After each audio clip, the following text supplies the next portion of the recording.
성전에 올라가는 노래 두 번째 시편입니다. 1절을 다시 한번 보시면 내가 산을 향하여 눈을 들리라. 나의 도움이 어디서 올까? 나의 도움이 어디서 올까? 모르기 때문에 묻는 질문이 아니죠. 이미 해답을 알고 묻는 질문이에요. 사실 이 질문은 모든 인간이 어떤 환경에서든지 물어야 할 물음 중 하나일 거예요.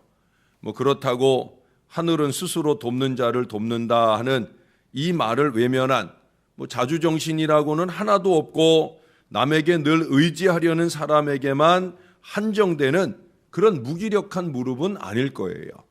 얼마 전에 3.1절 100주년 기념일을 지나게 되었는데 대한독립 만세를 외치는 그 외침이 그저 자주 독립에 근거한 외침만 아니라 그 독립을 주실 하나님이 역사하시기를 바라는 마음도 아마 간절했을 거예요. 오늘 시인도 마찬가지입니다. 그는 이미 자기를 도와주실 분이 누구인지를 알고 있어요. 다만 그분을 좀 더 강조해서 증거하기 위해서 이 질문을 던지고 있는 거예요. 이 시를 읽는 모든 사람들이 이 질문에 대한 해답을 제대로 잘 얻고 살아가기를 바라는 마음에서 아마 이 질문을 하고 있는 것 같아요. 그러면 그것을 어떻게 알 수 있느냐 하는 거죠. 시작을 그렇게 하잖아요. 내가 산을 향해서 눈을 들겠다. 산을 향해 눈을 들고 있는 점에서 그는 하나님을 염두에 두고 있다고 보여지는 겁니다. 왜? 이 산은 시온산이에요. 그 당시 이스라엘 사람들에게는 하나님께서 거하시는 산이다, 거하시는 곳이다 라고 믿고 있는 성전이 있는 그 시온산을 향해 눈을 돌리고 있는 거예요. 이 시인만 아니라 전 세계 각지에 흩어져 있는 디아스포라 유대인들은 그들이 하루에 3번 기도하는 시간에 바로 이 시온산을 향해서 그들이 기도를 해요. 집에 있을 때만 아니라 어디서 무엇을 하든지 심지어 비행기를 타고 가다가도 그런다고 그래요. 그렇게 그들은 시온산을 향해 이 믿음의 기도를 드리고 있어요. 만일 우리가 이 부분을 쓴다고 하면 우리 뭐라고 쓰겠어요? 내가 하늘을 향하여 눈을 들리라. 우리는 하늘에 계신 우리 아버지 하잖아요. 그러니까 우리는 하늘에 향하여 눈을 들리라라고 말해야 될 거예요. 시인은 산처럼 믿음직스러운 도움을 주시는 우리 하나님을 2절 이하에서 잘 소개해 주고 있습니다. 소개를 듣기 전에 제가 한 가지 얘기를 좀 들려드리려 합니다. 어떤 부부가 함께 배를 타고 여행을 하게 되었어요.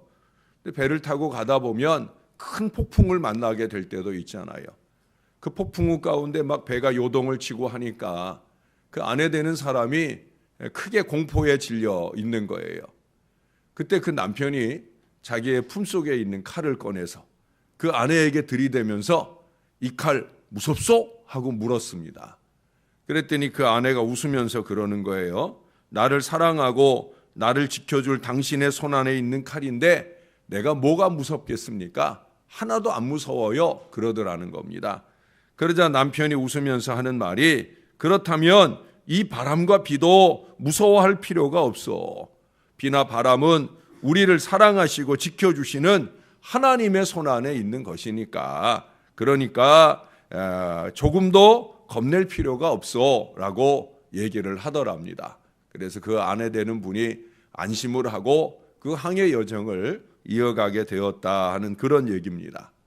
팔레스타인 지역의 순례자들에게 치명적인 상처를 입히는 두려움의 대상을 꼽자고 하면 그 대표적인 것이 바로 해와 달입니다.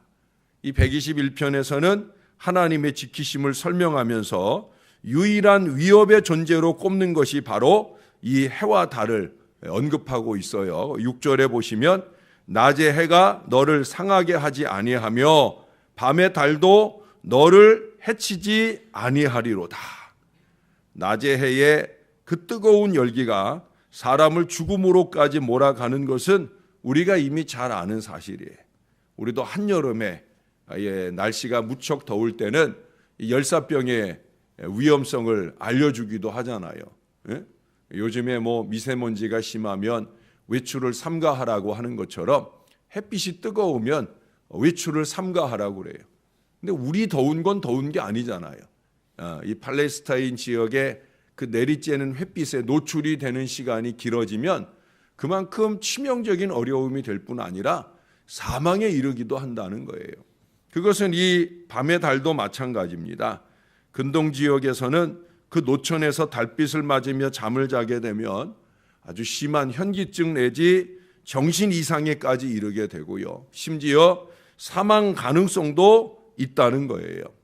히브리어에서 보면은 정신 이상자와 달이라고 하는 말이 서로 어원이 같다고 합니다.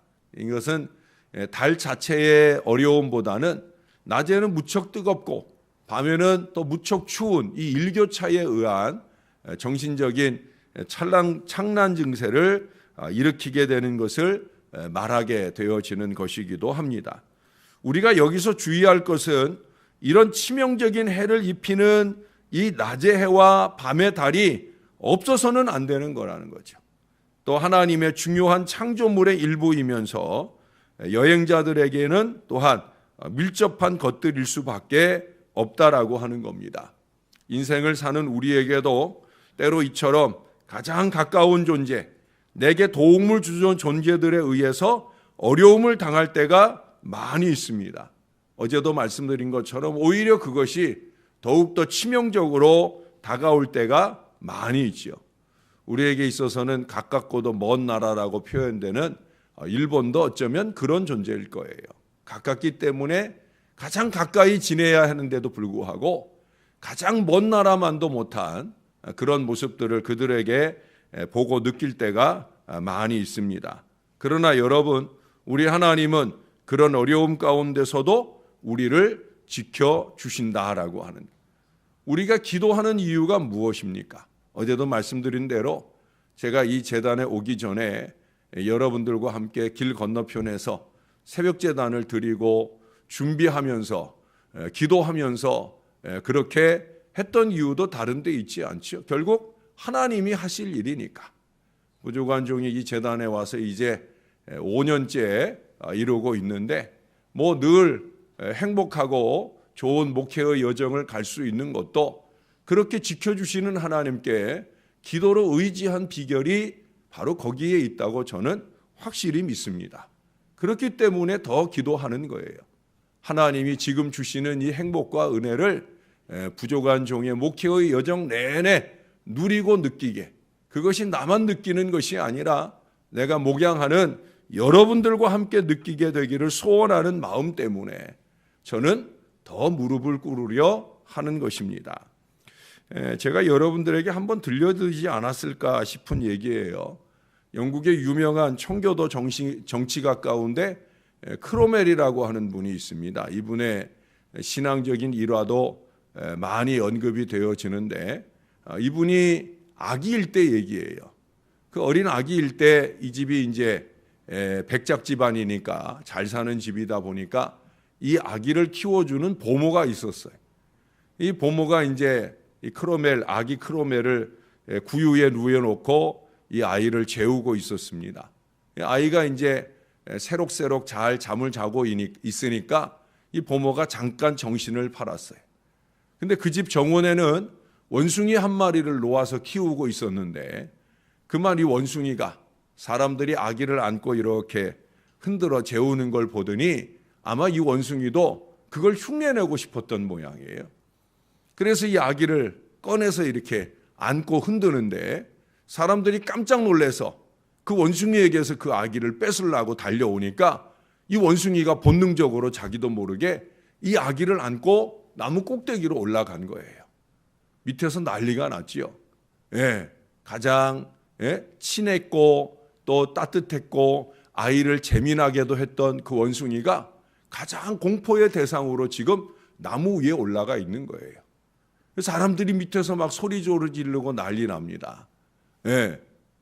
큰일 난 거지요. 원숭이 입장에서도 깜짝 놀란 거예요.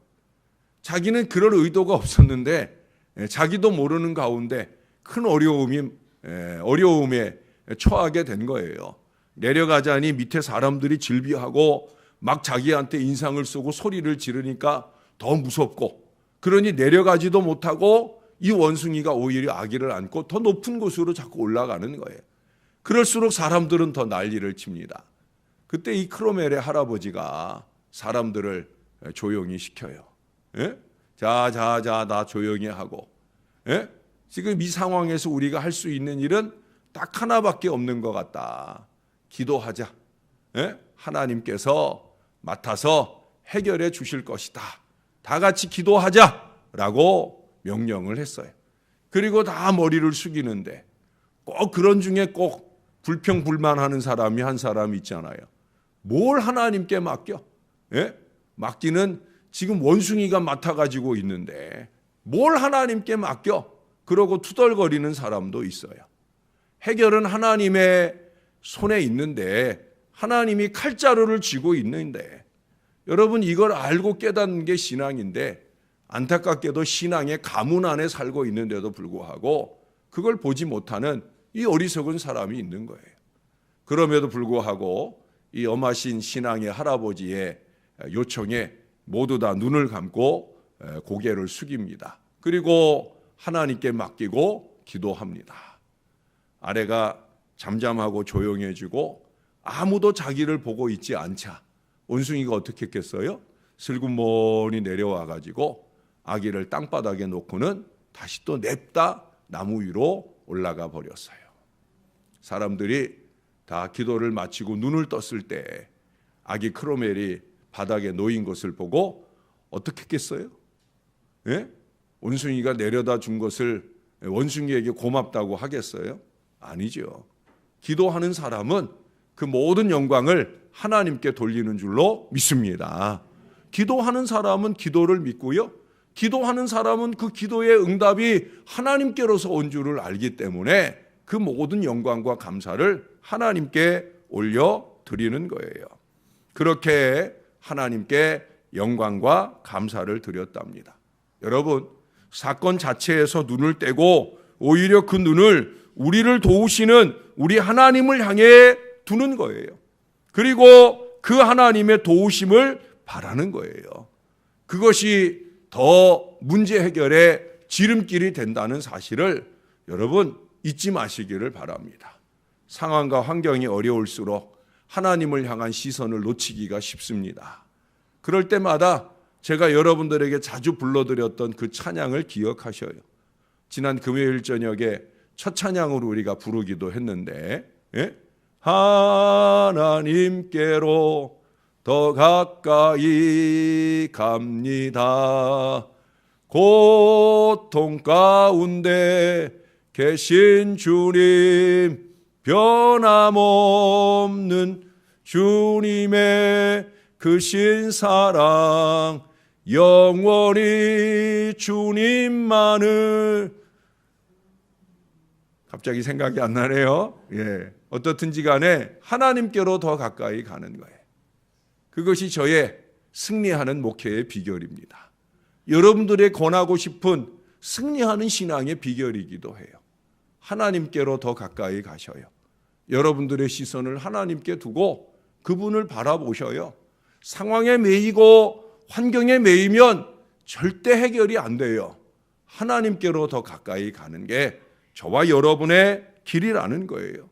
낮에 해도 밤에 달도 그것을 보는 순례자들은 또 생각나는 것이 아마 있었을 거예요. 신명기 1장 33절에 나오는 낮에는 구름 기둥, 밤에는 불 기둥으로 이스라엘을 인도했던 바로 그 기둥들이 생각날 거예요.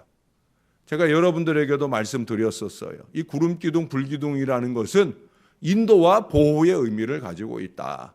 낮에는 해의 어려움으로부터 구름 기둥으로, 밤에는 그 추위로부터 불 기둥으로 보호를 해주실 뿐만 아니라 그들의 앞에서 그들의 걸음을 인도해 주는 바로 그런 의미, 인도와 보호의 상징이 바로 구름 기둥, 불 기둥이다. 시편 23편의 말씀도 그런 고백을 다윗이 하고 있잖아요.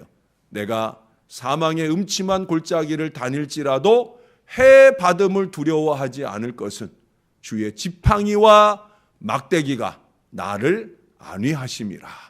할렐루야. 지팡이라고 하는 것은 보호의 의미를 갖는 거예요. 지팡이는 오른손에 듭니다. 그래서 이 양들을 해치러 오는 모든 들짐승으로부터 이 양들을 보호해 주는 그런 도구가 지팡이예요. 막대기는 왼손에 듭니다. 아프게 하기 위함이기보다는 이 주인의 말을 안 듣고 딴 길로 가는 이 양들을 쳐서 조금 아프게 하지만 바른 길로 가도록 훈계 인도하는 도구가 바로 막대기예요. 저는 수술 환자를 신방하러 가면은 이 시편 23편을 나눕니다. 그래서 의사 선생님의 그 수술 도구가 바로 주님의 지팡이요 막대기다. 때로는 메스가 배를 가르기도 하고 그 수술의 여정이 이 지팡이와 막대기처럼 나를 아프게 하지만 그러나 그것이 나를 해치기 위함이 아니라 나를 치료하기 위한 하나님의 손길이 되는 것이다 하는 의미에서 저는 그 말씀을 나누고 그 말씀에 의지해서 기도를 해줍니다. 사랑하는 여러분, 때때로 찾아오는 고통이나 어려움 때문에 아프십니까? 그 아픔이 주님의 손 안에 있는 줄로 믿으시기를 바랍니다. 주님의 손 안에 있으면 그것은 해결의 실마리이지 우리의 가는 길을 가로막는 장애물이 아니라는 거예요. 어제 우리가 120편에서 살핀 어려움들을 생각하자면 차라리 성전을 안 찾아가고 집에 처박혀 있는 것이 더 낫다, 안전하다 생각할 수도 있지 않겠습니까? 그러나 이스라엘 사람들은 그러지 않았다는 거예요. 성전을 향해 기꺼이 가는 그 모든 걸음이나 그 성전에서 예배를 마치고 삶의 자리로 돌아가는 모든 걸음까지도 영원히 보장되어 있음을 믿기 때문에 그들은 아무리 멀고 험한 길일지라도 성전을 향해 올라가는 거예요. 여러분, 하나님이 우리에게 주시는 모든 비전 미래를 열어가는 게 마찬가지입니다. 상황을 보고 환계를 핑계 삼자고 하면 안 해야 되지요. 하지 말아야 됩니다. 하지 말자고 말하는 게 당연할 수 있어요. 그러나 그건 신앙이 아니죠. 하나님께서 우리에게 보여주신 꿈이라면 그 꿈을 이루기 위한 우리의 걸음이 어렵고 힘든 상황일지라도 우리 하나님 의지하고 하나님께 기도하면서 가는 것이 믿음 아니겠습니까? 그것이 오늘 시편 121편이 우리에게 주는 신앙의 교훈입니다. 왜?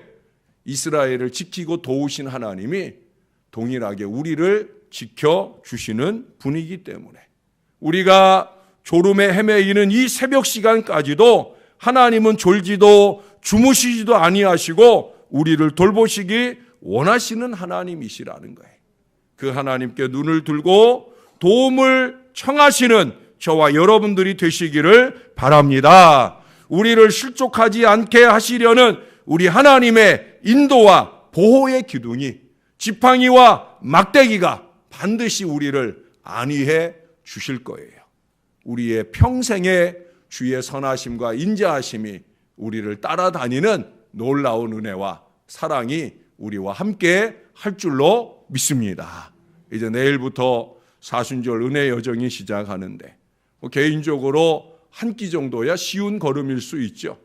교회적으로 120끼를 이어가면서 우리 하나님께서 우리로 하여금 십자가를 묵상하게 하고 또 교회의 임직자 피택하는 일들을 하나님의 손 안에서 하나님의 방법대로 열어가게 하시는 일이나 또 이 나라 대한민국 선교 한국의 위대한 역사를 열어가는 모든 일들을 이루기 위한 우리의 기도 속에 하나님이 놀라운 은혜와 응답을 주시리라고 믿습니다. 이 은혜 여정을 출발하는 저와 여러분도 동일한 믿음의 마음으로 기도하면서 기도의 결과로 항상 행복하고 항상 형통한 우리 하나님의 자녀들 다 되시기를 우리의 구주 되시는 예수님의 이름으로 간절히 축원합니다. 기도하겠습니다. 아버지 감사합니다. 낮의 해가 밤의 달이 우리를 상하지 않게 하시려고 해와 달처럼 그렇게 때때로 우리에게 꼭 있어야 되는데도 불구하고 우리에게 어려움이 되기도 하는 그 모든 대상들로부터 우리를 지켜주시고 인도해 주시는 우리 하나님이 되시는 것을 너무나도 감사합니다. 날마다 피곤한 삶 중에서도 새벽을 깨우며 주의 전전에 이르러 말씀에 의지하고 기도의 그물을 내리려 하는 이 믿음의 자녀들을 우리 하나님께서 기억하시고 기뻐하시며 축복해 주실 줄로 믿습니다.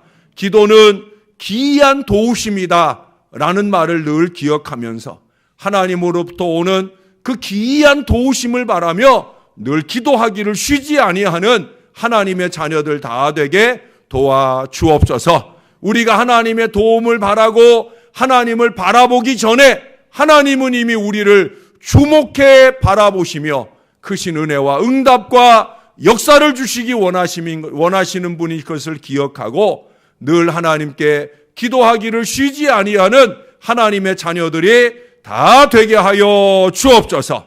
어려움을 만날 때만 아니라 평상시에도 늘 기도로 방패를 쌓아가는 신령한 기도의 백성들 될 수 있도록 은혜를 베풀어 주옵소서. 하나님께로 더 가까이, 하나님께로 더 가까이, 고통 가운데 함께 하시는 그 하나님께로 더 가까이 가면서 날마다 행복한 신앙의 기쁨을 누리며 사는 하나님의 자녀들이 되게 하여 주옵소서. 불평과 원망은 기도하지 않는 인생의 어리석은 결과인 것을 기억하게 도와주시고 우리는 늘 감사와 영광으로 하나님께 올려드리는 기쁜 신앙 인생들이 되게 하여 주옵소서. 그래서 항상 기뻐하라, 쉬지 말고 기도하라, 범사에 감사하라. 이것이 우리를 향하신 우리 아버지 하나님의 뜻인 것을 우리가 잊지 않고 사는 건강한 신앙 백성 다 되도록 은혜 베풀어 주옵소서. 감사합니다. 참 감사합니다. 예수님 이름으로 기도합니다. 아멘.